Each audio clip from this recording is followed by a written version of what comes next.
Hello, everyone, and welcome to another episode of CPAC Live. What a great show we have for you today. We're going to have with us our great Secretary of State, Mike Pompeo, and then after what will hopefully be a really interesting conversation with the Secretary, a follow-up with Katie Pavlich, who has been covering the Secretary's really historic work very closely, and we're going to have a conversation about what's going on in the world and how President Trump and his policies are changing the way we think about globalism and our approach to our allies overseas. But first, we want to immediately bring in to the conversation the Secretary of State, Mike Pompeo. How are you, Mr. Secretary?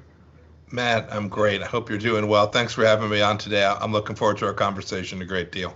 We're doing great, but the world is still obviously a troubled place. We're so happy that you're there at the State Department, implementing the president's approach to how we should rethink some of these big questions around the globe. But first, I have to ask you, a lot of people don't realize how grueling the job of Secretary of State is. You got to get on that plane and go everywhere all over the world at a moment's notice all the time. You have to keep your diplomatic cheer even when you really don't want to.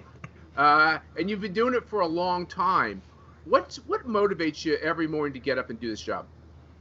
Oh, Matt, that's a great question. And I think, you've had the chance to serve in a presidential administration.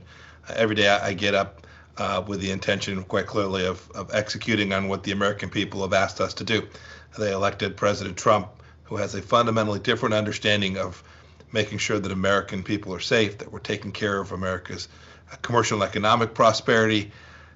President Trump took a very different view. Our policies have changed dramatically from the previous 8 years, and I get the chance every day to go around the world and not only talk about that, but provide assistance, helping other countries understand how, if they partner with America and do it in the right way, their prosperity, their lives of their people will be better, and that'll be down to the benefit of us right back here at home in the United States. Now, we've had a lot of different kinds of people obviously have this important job, obviously Thomas Jefferson on down.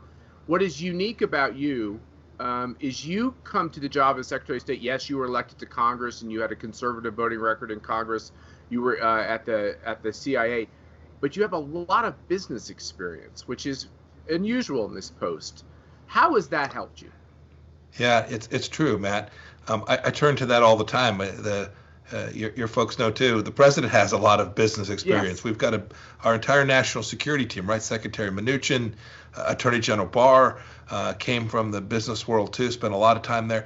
It's important because in the end, our foreign policy is as powerful as the American capacity for innovation, creativity, all the things that have really been at the center of America's exceptionalism. We have a set of values and principles founded in our Constitution, but our capacity for creating prosperity around the world gives me an enormous leg up. I think about what President Trump has unleashed in the energy space. And now when I travel the Middle East or to Europe, they know that America is self-sufficient with regard to its energy needs, and we have the capacity to deliver them affordable energy so their people can have electricity and the things that every person around the world is crying out for. That opportunity that President Trump has created here domestically for our innovation and creativity and productivity gives me enormous leverage as I try to make sure that we protect Americans all around the world. So it's like a mirror image when I think of the communist government of China. In America, what you're saying is our foreign policy is one of the foundations of it is making sure that we have a vibrant free market economy. China is really involved in business too. The difference is the communist government seems to own all these state-owned enterprises and these big corporate entities in their country. Give us your perspective about how their system is so much different and so problematic. So President Trump, when he campaigned, talked about the threat posed by the Chinese Communist Party. I remember it so well back in 2015 and 2016. And we set about changing what's really now coming on 4 decades of history, where the idea was that if we engaged, Americans would be better off.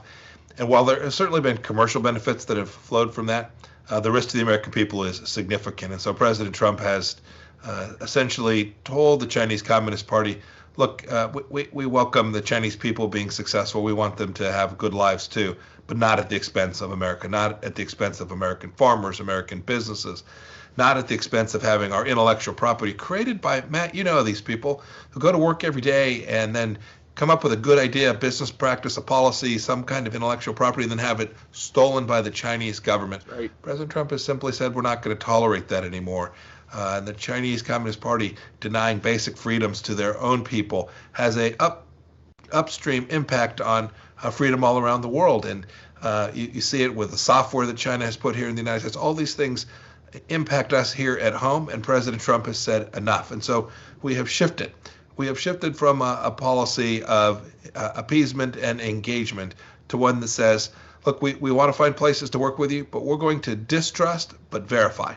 We're going to make sure we protect the American people from the challenges that the Chinese Communist Party is presented across the broad range of activities that they're engaged in. They have a different ideology, Matt. You know this, right? Communists have a different view of how the world ought to work, and I want, and I know you want, and President Trump wants to make sure that this next century is not a century that is governed by authoritarian regimes emanating from China. I love how you say, we tried appeasement for 40 years. We thought, we'll be nice, we'll invite them in, they'll change, come our way. After you give that a whole lifetime to work and it doesn't work, you get tougher. And you guys very specifically have gotten tougher. You've put sanctions out there. You've taken stronger steps. Are there any specifics you want to kind of highlight to our CPAC community of the things you've done and the things you're thinking about doing? Matt, it's important to understand that the activity that we've taken with respect to them is founded in our constitutional principles, right? This is where it all begins for President Trump and our foreign policy, the central underpinnings of America and our prosperity and security. And so whether that is the trade agreement that the president entered into, demanding that China behave in a way that's fair and reciprocal, whether it's the work we did, you saw the other day that we demanded that the Chinese close down a facility in Houston where they were spying on us here from the United States. We'd known about it for too long, and we simply didn't want to push back, and President Trump said, fine, this is the time. These are the kinds of activities. I'll give another example. In our schools, you've seen the Department of Justice and the FBI begin to take action that says it's fine if there's a Chinese student that wants to come study here, but they can't be connected to the Chinese state and the People's Liberation Army, and when they are, we're going to find out if they lied, and if they committed a crime, we'll prosecute them, and if not, we're going to just tell them they need to get back home. This is the way we protect American educational institutions, all the things that people all across America know are right. President Trump is actually delivering on, and our State Department is working to implement on behalf of the American people. As an aside, if I won't make you comment on this, but if one of our universities doesn't think a ROTC program is appropriate on a campus, it's hard to see how someone attached to the PLA is appropriate. But that's my comment, not yours. But I applaud that policy. Then you have this question about the fundamental freedoms, and I think we all woke up with the horrific news about Jimmy Lai in Hong Kong, who we consider to be a great freedom fighter. I think you know that he invited CPAC into his home in Hong Kong, and we had a delightful meal that ended early in the hours with a firebombing of his house because we had been there. Obviously, you're trying to make sure that there's a better result in Hong Kong, but you've taken some steps. What should the American people think when they look at this news this morning? It's really sad. Jimmy Lai was nothing more than a patriot who wanted good things for the people of Hong Kong. He wanted basic freedoms. These were the freedoms, Matt, you had a chance to meet him there. I had a chance to meet him here in the United States. These are just the basic freedoms that every human being, because they're made in the image of God, is entitled to. And that's all they were asking for. And it's all, frankly, that they wanted. The Chinese Communist Party had promised them that they would have that when they entered into the agreement with Britain. And now the Chinese Communist Party has decided, no, Hong Kong's going to just simply be another communist city.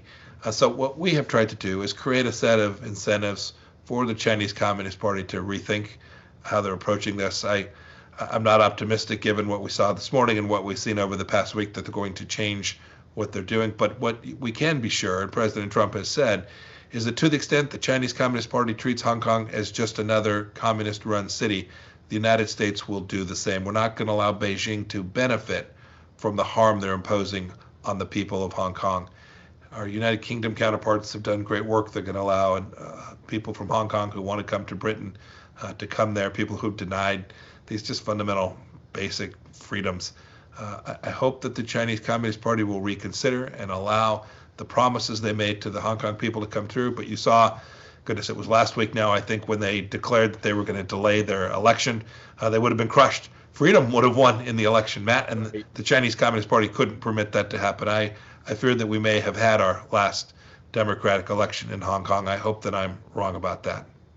Well, you're being a realist, which we very much appreciate. And one of the things that they've also announced is they've actually barred several senators from travel to China and taken other steps. I read through the list this morning. It was interesting. All Republican senators and a Republican member of the House of Representatives. Is there truly no bipartisan consensus that when China takes these horrific acts against human rights, like arresting Jimmy Lai, is there not a bipartisan consensus to push back, or should I be more hopeful? I'm actually more hopeful on this, Matt. When legislation was passed, the Hong Kong Democracy Act, it was passed near unanimously, both parties. When the issue in the West about how religious minorities are being treated in the western part of China, this is truly tragic. Over 1 million people living in conditions that remind us of what happened back in the 1930s, right? Forced sterilizations, imprisonment, internment, a really disastrous scenario that when legislation came up in Congress to sanction individuals involved in that, it was bipartisan. I think nearly every member of Congress from both parties voted for it.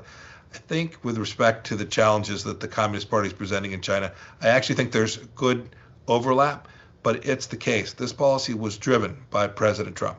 He was the one who was prepared to rip the Band-Aid off, acknowledge that the policies of the past decades had not been successful, and demand that the Chinese Communist Party behave in a way that is consistent with simple things like the rule of law and transparency and reciprocity. Those fundamental principles are inescapable demands that we intend to impose upon the Chinese Communist Party. We hope they'll do it, and if not, we're going to demand that they do. We talked a lot about in this country facing the threat of radical Islamic terror post 9/11 and changing a lot of policies in the government. The Trump administration continues to keep its eye on these terrorists and terrorist organizations and terrorist regimes. Give us a status of what a threat the regime in Iran is to peace and stability around the world. So, Matt, Iran sadly remains the world's largest state sponsor of terror. President Trump came in and recognized that underwriting that regime was a bad policy. That's what the JCPOA had done. It essentially allowed businesses to operate there, allowing the regime to continue its corrupt theocracy. President Trump said, no, we're not going to do that. We walked away from the JCPOA, and then we began to impose real costs on the regime, and it's had an impact. It's reduced the capacity for them to conduct terror around the world. I could spend a lot of time talking about the Shia militias in Iraq and what's taking place in Syria and Hezbollah. They are diminished. It's harder for them to pay their soldiers, pay their people around the world. There's still work to do, and we aim to do it. One of the true tragedies of the JCPOA was that it was very limited in time. A major provision expires now on October 18th, so just a couple months off, where Iran, under a deal that President Obama and Vice President Biden signed off on, can buy and sell weapons all around the world on October 18th of this year. We're going to try and stop that. We're trying to extend that arms embargo. I'm hopeful that we'll be successful. But this is the kind of terror risk that the previous administration simply refused to take on, and President Trump has been clear. We killed Qasem Soleimani. We took down Hamza bin Laden. We took down al-Baghdadi. This administration has been most serious about protecting the American people from terrorism. We'll continue that effort. The biggest threat to peace and security on the globe is not global climate change. Under President Trump, it seems like you are clear-eyed, wide-eyed about what our threats are. A aggressive regime in China, radical Islamic terror regimes around the globe. And we appreciate very much you kind of resetting those ideas. Mr. Secretary, you're also a well-trained lawyer. You probably don't want to say that too loudly, but it's the truth. And when you look at the American experience with democracy, this idea of federalism, of individual rights, separation of powers, and you go around the globe and you see all these authoritarian regimes and all of these strong men and all of these governments that too easily trample on the rights of the individual. And you come back and you look at this conversation in America about, is America a good place? Is America a rotten place? Is America a place of hate? Or is America a place where the individual really can live their beautiful American life? Give us more of a philosophical overview. Is this a moment when America really needs to stand up and be proud of its history? Or is it a different time? Matt, when I came to the State Department, I recognized the centrality of the question that you just asked. So I undertook a couple things. One was to put a woman named Marion Glendon in charge of a commission to look at human rights issues around the world and how America should think about these unalienable rights. They came back with a report a few weeks ago now, and it reminded me of the importance of the fact that this is the most exceptional nation in the history of civilization. And whatever challenges we may have on any given day, there's no nation that has the capacity to protect the freedoms that matter to every human being. And so the commission wrote about this. They talked about our Declaration of Independence and our founding. They talked about our Constitution, how it was drafted, right? The Soviet Union had a Bill of Rights too. It was worthless because it didn't have a structure around it. It didn't have a system. It didn't have, as you described, right, a bicameral legislature, federalism, all the elements that drive us ever closer to that more perfect union. As the Secretary of State, it is imperative that these things continue here in America. We were not a nation that was founded on the central idea of slavery. We're not a nation that says when the left takes to the streets that they can destroy the First Amendment and say, no, we're not going to let certain people have their voices be said. This is a challenging time which demands us to view even more closely to the things our founders knew. This Judeo-Christian foundation for our nation is so central to the work that I do around the world and my capacity to be effective to convince others of the importance of respecting the rights of their people, that I'm very, very much hopeful that the American people will see this. They will come to understand that they live in this special place. I promise you, all around the world, when people are deciding where they want to go if they leave their own country, they want to come to the United States for the very reasons that you and I both know, Matt. Yeah, and the final question as we let you get back to settling all these really important issues.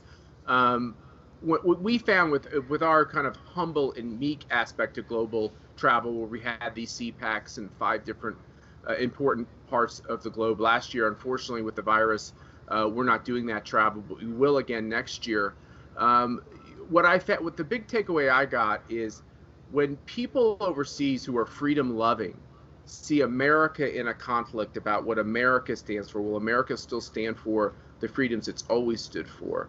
It really jars them, it worries them, because even in places that we don't always automatically think love America, they actually love a strong America more than we'll ever know. Do you have the same type of reaction at a much higher level than we have? Matt, I do. You should know that the people of every nation watch closely what we do here in the United States. And we've had conflict before. We've often had vigorous debates here in the United States. It is very important that we demonstrate to the world, for all the right reasons, that America remains strong, that America remains committed. We'll get right our commitments around the world. We're not going to think about them the way we did for the past 20 years, but America as a leader, as an exemplar on the world stage will remain, and that is vital for people all across the world. So it's exactly the same thing you're hearing when people, as you travel around the world. I see it every day. And I want you to know we appreciate you making time for us. Our CPAC community is very proud of what you're accomplishing. They're been proud of you as you have accomplished great things throughout your public career. And I want you to know, having just come back from Wichita, Kansas, having just had prime rib at the Candle, that when you're done with this work, there's a good meal waiting for you there, okay? I'll meet you at the Candle. That sounds great, Matt. That's the deal, Mr. Secretary. Keep up the great work, and we're going to be. Thank you. We're going to show a great clip about Jimmy Lai's response to what's going on with the clampdown in Hong Kong. Obviously, before he was arrested. On the other side of this clip, we'll be joined by Katie Pavlich from Town Hall. We'll be right back after this video. People say that, If you guys behave, we wouldn't have to come to this. Well, if this is true, today, the world will not have democracy. The world will not have freedom. We have freedom today and democracy because our ancestors has been fighting for it. Many people died for it. Much blood was shed for it. You can't stop just here. The prospect of spending the rest of your life in jail, perhaps in a Chinese prison, wouldn't exactly thrill you. Well, I'm not going to think about this. I'm not going to think about things that scares me. I'm staying here. I'm staying here till the end. If we go down together. We burn together. That's my promise to my people. Well, that's a very sobering interview with 60 Minutes of Australia with Jimmy Lai, who many of us woke up this morning to the tragic news that he's been arrested and under this new law in Hong Kong, forced on the people of Hong Kong by the power of the communist government in Beijing. Somebody, a peaceful protester, a democracy advocate in Hong Kong can be ripped out of their home and brought to Beijing. So this is, really perilous times for Hong Kongers. And we're joined by Katie Pavlich, editor of Town Hall. Katie, you were able to listen into this conversation that I had with Secretary of State Mike Pompeo. He's someone you know well. You've traveled with him. You're covering what he's doing around the globe. What's your reaction to this latest news in Hong Kong?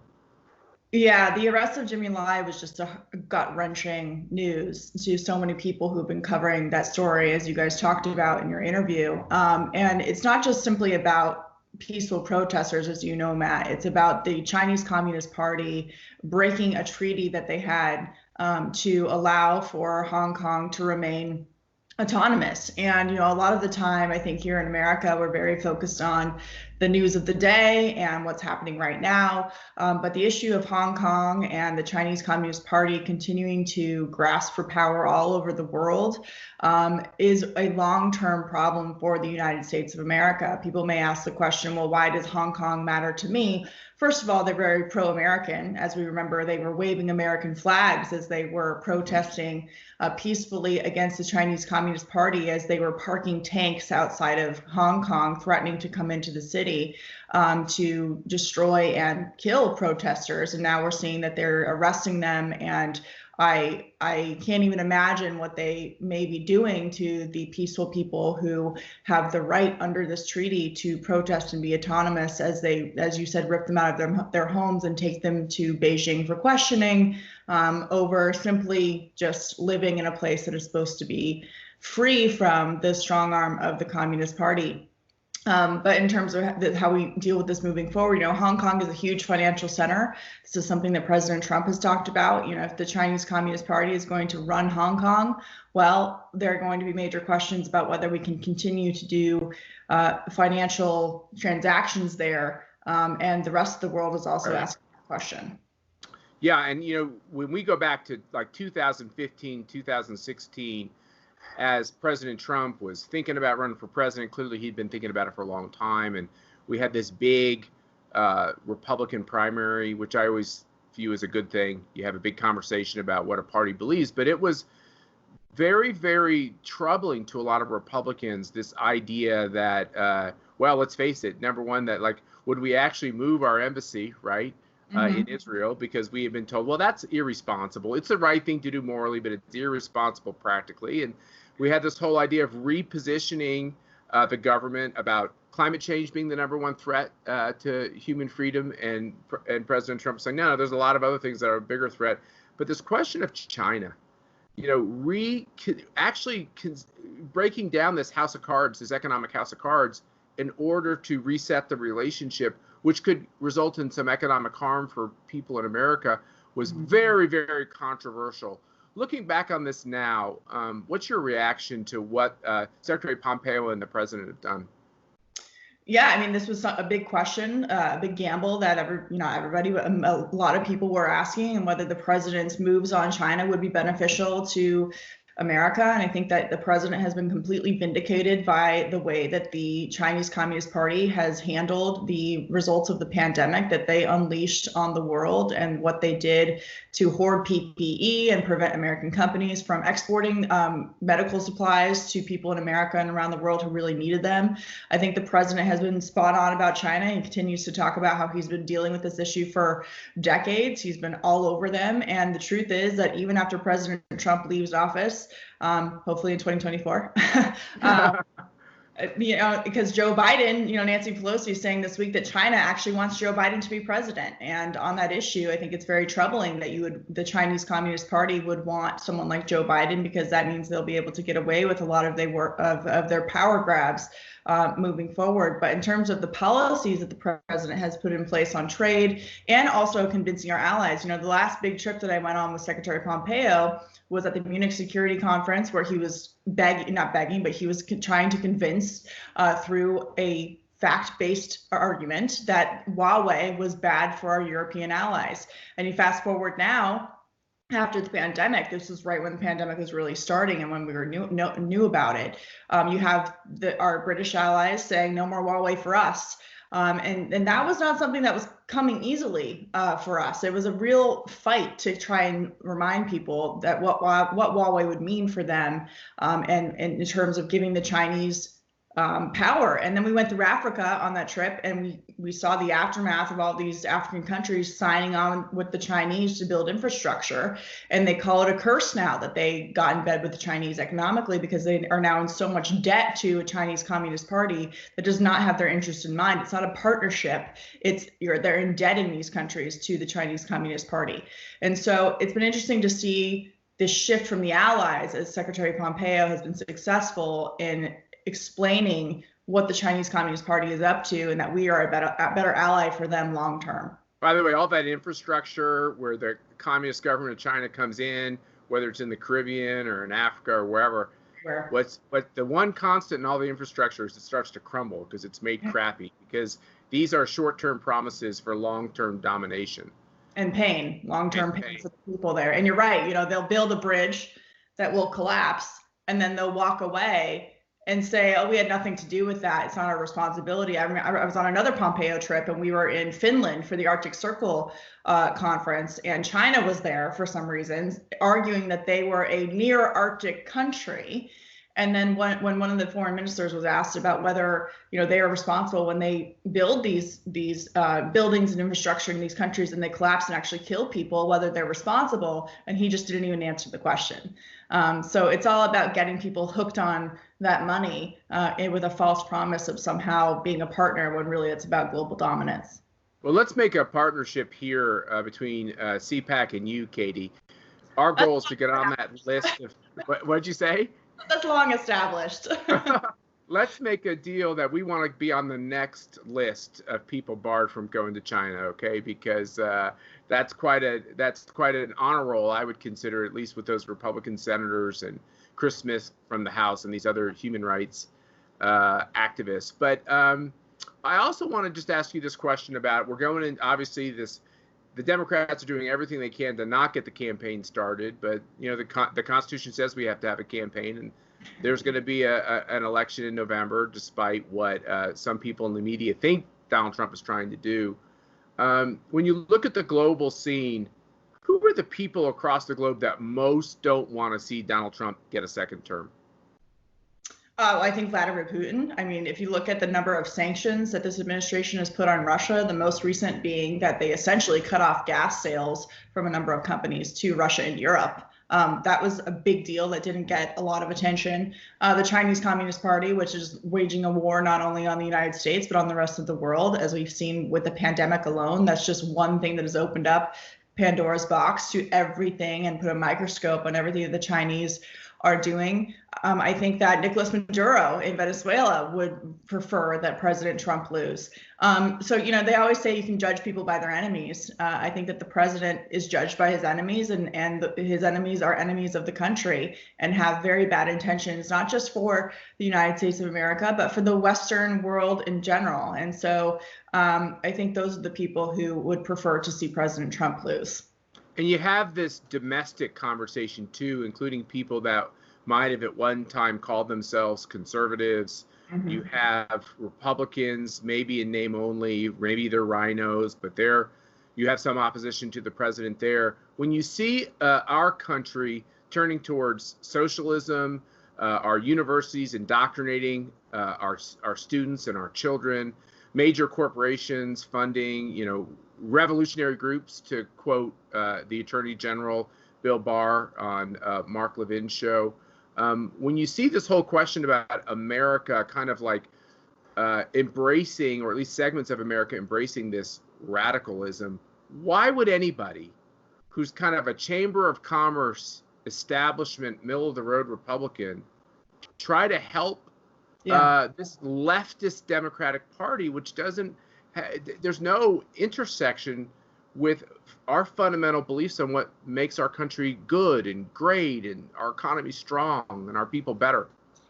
And not just that, like basic concepts of the way that our free market capitalist system works. And these people believe in Marxism and communism and socialism. These two things can't go together. And the idea that the Chamber of Commerce would think that they have anything in common with someone like a Rashida Tlaib or an AOC, the AOC doesn't believe that she has anything in common with a Chamber of Commerce type Republican. I mean, they have no intention of coming halfway on any of those things. And I think that people try to downplay the idea that, oh, well, this socialism is just a fringe movement and it's the squad and it's very small. It may be small now, but if you look at the elections that were successful last week with a woman who is far left in Missouri taking out an establishment Democrat, right, and expanding that far left coalition, I think the next 10 years in America are going to be an eye-opening experience for a lot of people who have said this is a movement that can be underestimated.